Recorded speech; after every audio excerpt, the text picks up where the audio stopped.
Satyabhama Institute of Science and Technology, Chennai. Satyabhama Institute of Science and Technology, Chennai.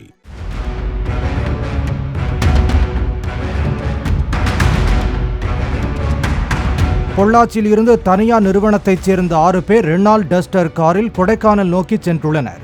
மலைச்சாலையில் Kombaikadu அருகே சென்றபோது திடீர் என வாகனத்தின் முன்பக்கம் இருந்து புகை எழுந்துள்ளது.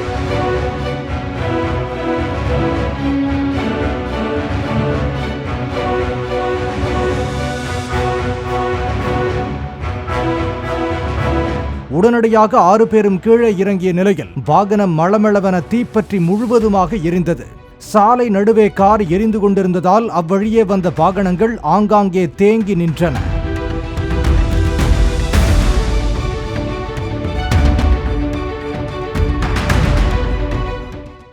Satyabhama Institute of Science and Technology, Chennai. Satyabhama Institute of Science and Technology, Chennai.